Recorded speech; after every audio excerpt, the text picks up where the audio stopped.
Welcome, everybody. The Fever have a recurring nightmare as they fall to the Dream 77-58.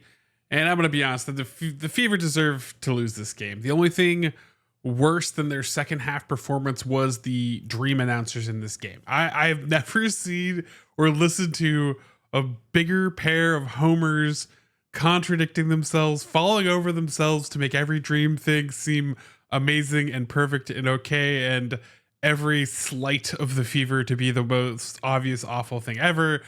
At one point, I was pretty sure like a Dream player could have like punched Kelsey Mitchell in the face, and the announcers would have been like, "Well, she was out of control. I think she just kind of fell into it." And it's just like, I don't know if any of you were on League Pass. I'm sorry. Apparently, there were people that could listen to the Fever cast, and they were having a much better time than me. But like, I muted it, and then I unmuted it, and I immediately regretted it, and it was the worst thing ever. But speaking of that, I would like to announce that I'm going to do a live watch party next time, because for those that don't know, the cast in Paddocast is because I do announcing. I do mainly for video games and other stuff like that. But like, I don't know if I'll fully announce during it or if it'll be a chill thing. We'll find out where I fall. But I'm gonna do it for the Liberty game. Come hang out on the 14th. I'll have a watch party. We can chat it up while the game is going on and have some fun with it. So tune into that. At least that's a good thing to come out of this game. And speaking of like good things in this game, there wasn't a lot, but we'll start with what was pretty good. So Ari, at least for the beginning of this game, was the only reason we were in the first half.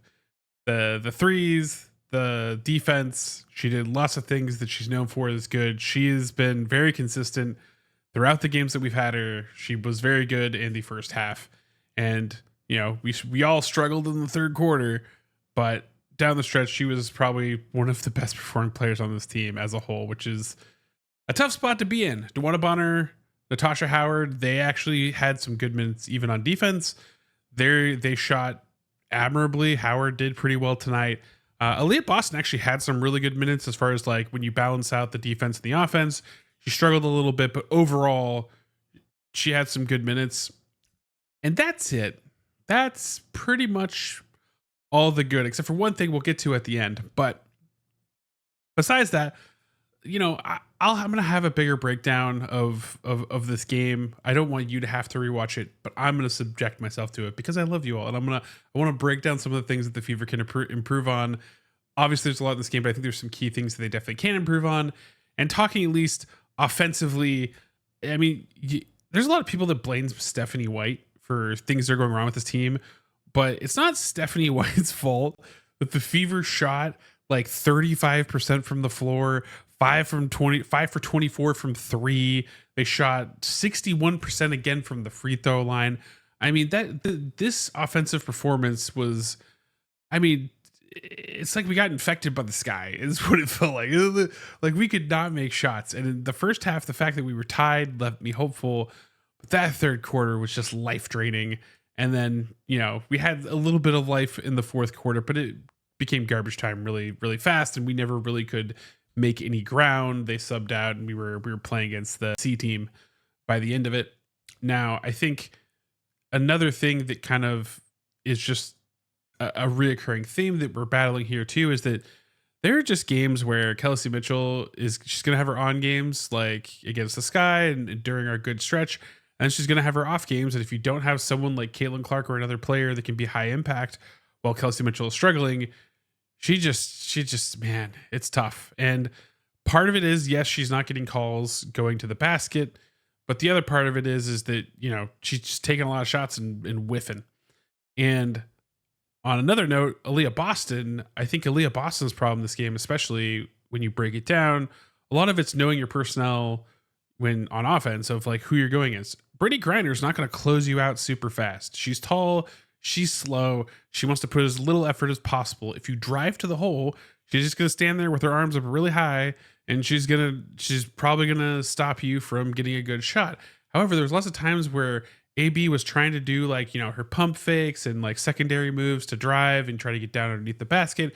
And really, she just needs to take that short two. That short two is practically automatic for her this year. Like, it is an improvement, and this is one of those scenarios where you're supposed to use that shot to shoot over a Brittany Griner instead of making a move. Brittany Griner hasn't moved because she's so slow, and then you drive into her. Like, This is just stuff that Aaliyah Boston can clean up. And she did make some tough shots to her credit.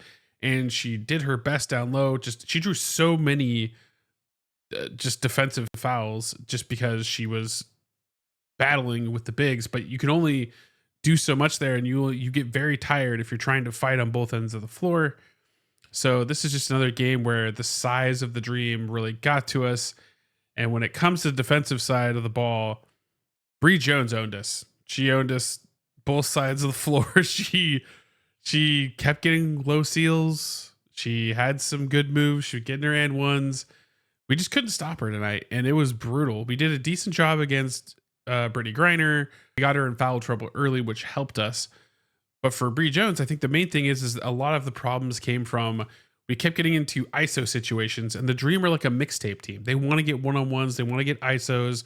They want to try to beat you with their fancy dribbling and moves, even if they're not going to get called for stuff or they're going to get phantom fouls. Like, it doesn't matter.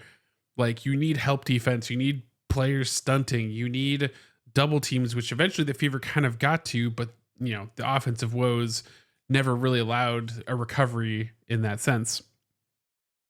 And I mean, Alicia Gray might be the greatest hook artist ever, but at some point, you can't let a player get 23 points. You got to be able to have help for her.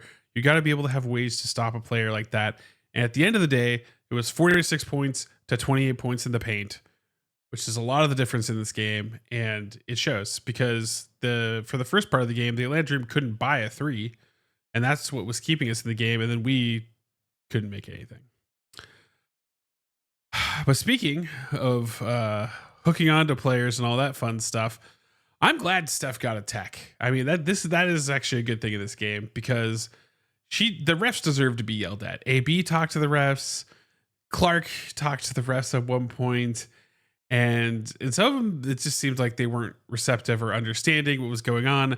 But they had multiple calls where they called from behind on a play where they can't actually see what's happening. Again, the Fever win a challenge and we have to use a timeout. They don't know where I can't make this up. They don't know where the monitor is to review the obvious no call that they just called as a foul. And they have to go and we have to wait another 5+ minutes. And it's just on the back of the previous video I did about Kelsey Plum playing with the refs. It's just a lot, man. It's just a lot. And it is what it is. It's an environmental hazard that we have to deal with, but it just makes the game so unbearable combined with the other factor of the announcers and the fact that the Fever just weren't playing a good game today. So it just all compounded to really just chat me for this game. And,